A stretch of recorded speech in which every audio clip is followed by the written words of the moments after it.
Hello everyone, ngasigi mathel sidi koi gi nga gi mathel ne nga se nga thongba ma duga makok maru ngauba ma side dish ta koi gi morok met pa ma hapjare nga se sida leijare ko puklaobi du ne koi gi katla hara khangna bu du chani yang khai pi ye sigi nga se ado si se thongjar age du thongna ba gi damak ta maroi marang je aina ai gi hingon de gi hekjare ko si se chama gi lupa chama gi char le raga aina thaja gi bani ado nung marak tani koi ma'am aina nung marak sida ne aina maroi se thare je phana bu phajana hawe bu ko anirak hekhrabani sise do maroi tilau si su khogi morok met pada hapna na ba khara malenjare ado weather se yam phajaba khogi sigi se nong ta graga ne ko phajana liri liri nungsit ka je liri liri ayuk matam gi sitpado adu du ne ko aina ayuk ngal lengai da nong ta salak tringe the aurage na the aubane pung taruk makhai tare ta salak pe doi do ado maroi na pak pi khara ma ga hekjare ko ado nga si su semtok pirame ai gi husband na mana office atringai mamang da semto ga thambira me thong badi huren wai pung tara ma thoi barok wi dwai da ni thong dorise ado smai toraga phajana semtok pirame ko aduga thong na ba mayan duna sida leijare maroi marang khame na sinba alu maroi mapang jing do aduga nga sina smai na sigi sai si doina kakpirame ba ko adudi thong phaujarage mayam khang am laujare hangam thau khara hapjare jira dagi maroi na kupina thau yeijare tilau khara hapjare aduga khoigi ngaktang si se munna na ba ngaktang obirage ba ko maroi na kupi se kitang mawong ama tan na ba to manam kitang la akan du da sing chanam asu ba kitang hapsan birani yam haptra su dum yai ko maroi marang ai je koi gi maroi na kupi adagi jira phadigom powder si phajana hapadi hingumba adagi phajana sum hapadi dum yara bane ba ko sing chanam yam haptra ga su dum koi gi lightin gi taw kan da di sing chanam na hayaina de dana maroi na kap na pak pi gi mara maroi na kupi na ga dum jira phadigom ko tora phajana dum thong bi ai dana ko dumaina laitaba singi oraga di sing chanam da dum surasu dum yai ti launa ko dum haw bane makhal mathela dune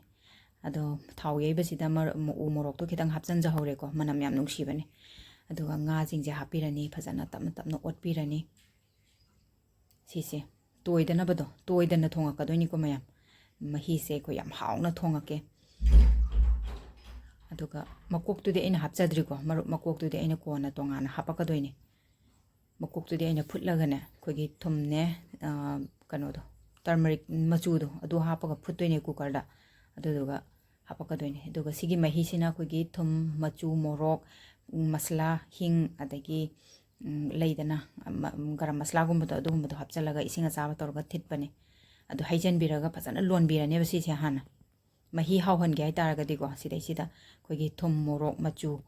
garam masala hing si se hapaga phajana lon biba alu kitang hapsan jare ko alu se kupna soiraga natraga di kan otpa kanda alu hapchalaga di yam kanna otpa yada bane adu na ina si khabai jino ina sinjare makha je tapna tapna otpa yana bado dong ngaktang si se lon birane ba ko da hawai truck khogi frozen pi do adu khara hapjare hawai truck aseng budu leijada dana freeze tora thambane aduga sigi yongchak khara hapsan jare ko yongchak se ju sekmai degi aigi inaw mana pibirak pane aina chalam daida ije di atama panda lebani na yongchak chaninga kanda su chaba phangam moina kupna soiraga ju pire e aduga kangallaga ju pire e umuro akangba ju pire e phanam yame man pire do koigi nomangkha mapan akangba adagi tilau macha loi sure man pire je macha me am ko koigi kanghallaga puba yaba leidana ko kanglayen e thoiding si me am je pibire e adu smai tor mahi hapchalaga ngaktang lonjarage ko aduga khabai jina toraga tapna khabai apak podana toraga di loi toi baneba toiba habidi mamai duna ne sum naithat kharaga aduduna sumaina sigi khoigi chakki safugi khabai se sisina tawbana nungaib ko otpase makhaje kadana bado aduga makok sina phutlaga hapjare ko khoigi thumne machuni kitang hapaga phutjabani adu sigi makok sidi aigi husband gi thawai ne bako habidi mane yam pamjaba haitare ada wa phadigom je hapjarage phadigom je phangdre bako sidadi kg da chani piye phadigom je khoigi kg olaga yon bado oyeba aduga garam masala hapsan birani ngaktang thambirani aduga thangda dum yare ko alu bumulati dum yare dusmai tawduna aigi nga thongba je sumaina oina thongjare da mayam kari hapa yarige habadu su mayam dum haibiramo bako khoigi haribop kumba du de ninga saina tingbada hapkhrabani ko adu kari watlige kari hapagana moina han hauni habdu su kamenda phungtok piramo duga matum je kem toide ko to si leire mahi se kitang ingdara kanda dum nang dhare eba adu duna ina khitang yauringayjida adum thammage na thambani de mayam nga thongba se loirabanina makok maru ngaubagi process amuk tawjarage makok maru ngaubagi di sigi badam je hana ngaujare ko badam je hana lokthokjarage ngauraga kona hap tawni adubu aina sida hana thau sido ina tahorage na tawbani aduga sigai se lokthok matungda koigi makok maru singje hana koigi ngaugadaba jingje si hana phasana thau sida hana ngaubirane ba thau je si khitang yamdadi hauroidabani aina thau je khitang di yamhanjare ko simadi adugo sumaina makok maru se munjal e minute amani gumba ngauram kanda ko phasana moigi magi manam nga hingi manam je lep khra kandane koigi kano se hap yare machu marang maroi marang kari kra leidana ko adu mayam je si je hap yare maroi tilo hapchan birani adagi soiraga thamba maroi na kupi hapchan birani sing asuba chanam asuba loi hapirani ko aduga si mayam je si hapiraba matungda phasana otpirane habidi akoina thau ngobu kanda maroi marang je hana ngaubana tabako si se aigi inempokna takpirakpa technique neba habidi recipe ji boba akoi inempokna ingonda takpirakpa nebako adudo aina mayamda share tawjare aine sumaina ngauraga chabase kamai kayam hauge habidu su yengbiyo aduga texture se mana roiba maroi hana ngauraga